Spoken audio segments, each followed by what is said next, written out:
How's it going, everybody? The football season is finally here. Week 1 is all finished up, so we did our most valuable podcasts power rankings for the NFL. Now, the way we did this, Ricky and I both ranked the teams separately and then gave points for all the teams depending on where we had them, added those together, and then saw what we had afterwards.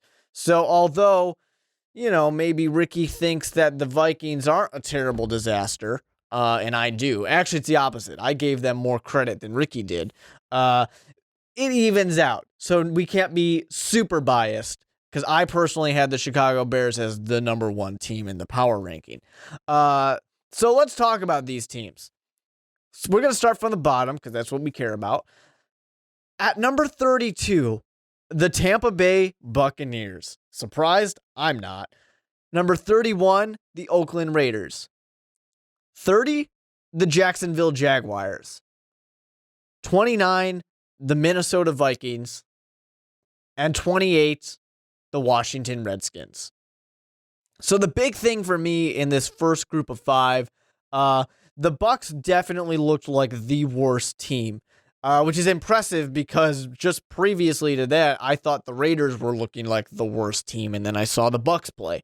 A big thing for me with the Bucks, Jameis Winston looked like an average rookie to me.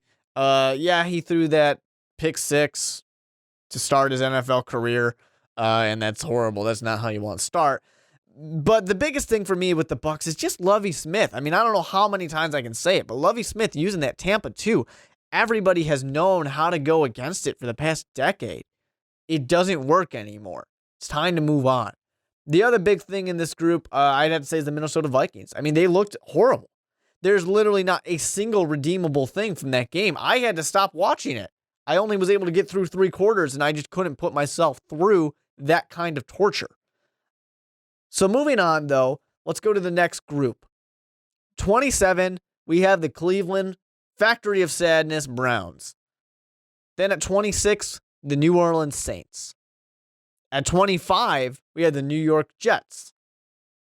24, the San Francisco 49ers, and finally at 23, the Chicago Bears.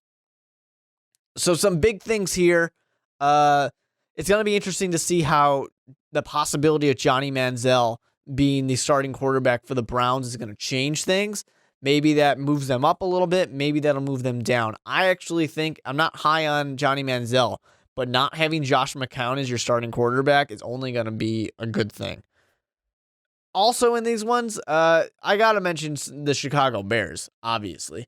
I was really happy with how they played. I mean, they definitely are where they belong in here, towards the bottom. But they played very, very well, besides the fact that their corners can't do anything. And, Matt Forte, run the ball. Also, of course, the 49ers definitely impressed me. You'll remember that Ricky Widmer decided that the 49ers were going to be the worst team in NFL history. Not NFL history. They were going to win a game. But yeah, Ricky still, is holding firm and thinking that this was the game that they were going to win.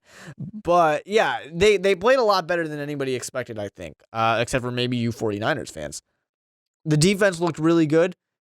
Trent Dilfer told me that Colin Kaepernick's the best quarterback in all of NFL history, so I guess I'll believe Trent Dilfer. But he did look really good. He wasn't going to just run the ball, when things start to go bad. He was still looking to pass the ball. If he keeps doing that, I actually think the 49ers have a chance to make a dent. Not necessarily go to the playoffs, but at least make a dent. So let's keep moving.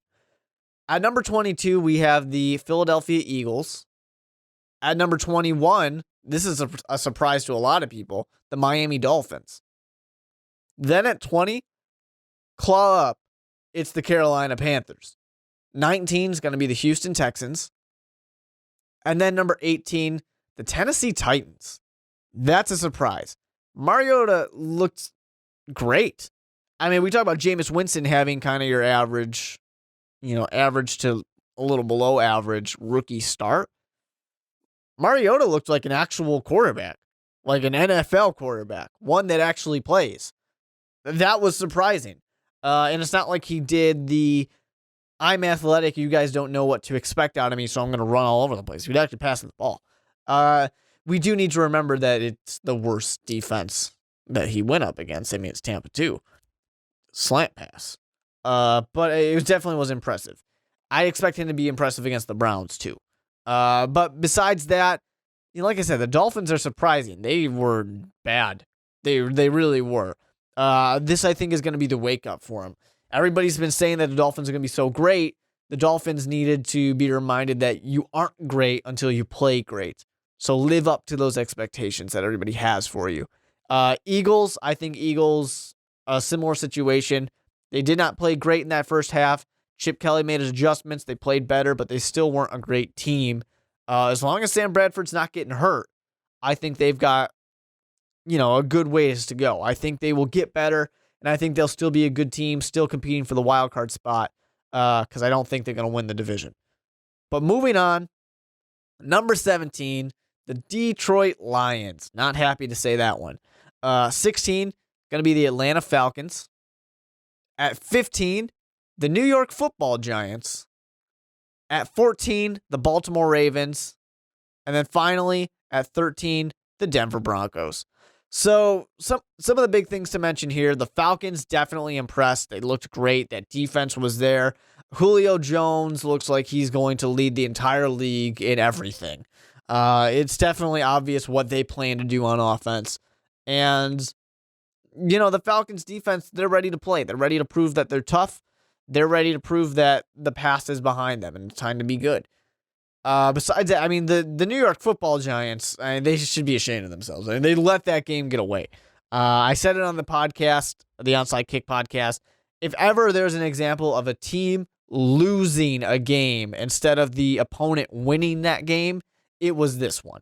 Yeah, Tony Romo had that great classic Tony Romo fourth quarter type of moment, but just bad decisions, Bad decision after the whole 4 minutes and 20 seconds debacle to leave like 20 seconds on the play clock when you're draining.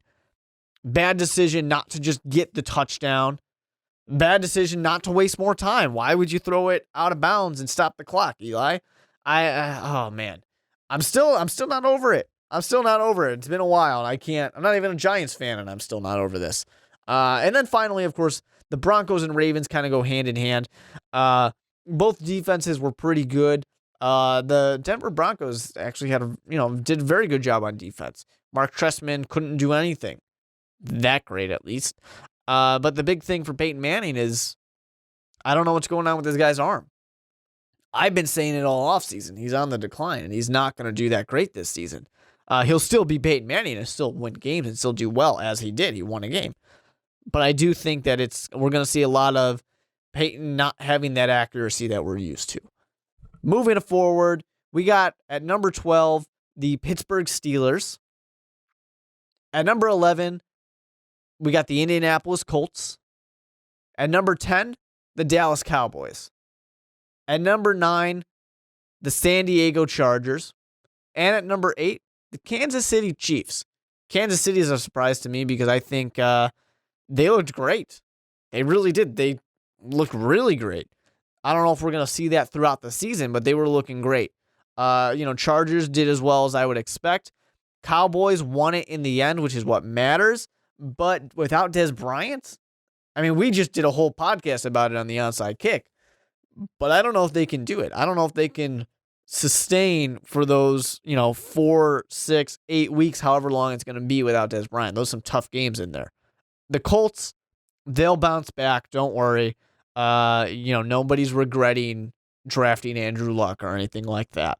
They'll be A-okay. Steelers for me is just I have no idea what to expect. I don't know what happened in that game. I'm just not even going to talk about it. But next, we're getting close to the end.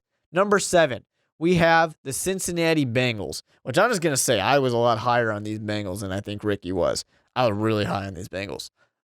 Number 6, the Arizona Cardinals. Number 5, we have the St. Louis Rams. Number 4, the Buffalo Bills. And number 3, the Seattle Seahawks. I know we're talking about small numbers here, but I have the Seahawks even higher. They lost a game in overtime because of some dumb decisions. It's not an onside kick. It's a squib kick. No, it was an onside kick, and it was awful. Feel bad about yourselves for that one. That was a dumb decision. That was wrong. The Bills did amazing. Thrilled to see them do so well because everybody's been telling me the Bills are going to be good, and I didn't believe it, at least not to this extent. Tyrod Taylor apparently is the real deal, too. But beyond that, of course, Rams did great against the Seahawks. That gives them a bump, even if they're probably not going to be in this range for too long. I think that the Bengals need to be higher a little bit, but this is where they fall. I expect them to climb. And then finally, we're going to move to the top two. If you've been paying attention, you know what two teams are left. But let's get to it. Number 2, the Green Bay Packers. And number 1, the New England Patriots, the defending Super Bowl champions. I don't think much needs to be said about the Patriots. We all saw the game. We all saw the Super Bowl too. It's a great team. It's the same old, same old. Yeah, maybe they cheated. Maybe they didn't cheat. Who knows? Who cares? They won, and they did it. They did it well. They always do it well. They always impress. And then the Packers. Yeah, they were playing the Chicago Bears, not the toughest team, but it's a rivalry. Those are always going to be a little bit tougher. And many people are expecting them to be in the competition to win a Super Bowl.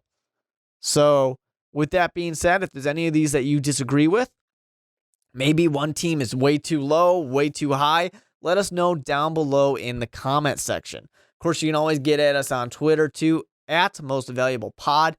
I'm at the Mark Weber. You can follow me as well. So, until next time, guys, when we continue these power rankings every week, we will see you, and hopefully your team either doesn't suck like they sucked in week 1 or continues being pretty damn good in week 2. Don't forget that we started a Patreon page. Go to patreon.com/mostvaluablepodcasts to check out all of our reward options. Remember, you can still get our content for free by subscribing to our YouTube page. But if you want to support us financially, now you can be rewarded for doing so. The link's in the description. What are you waiting for?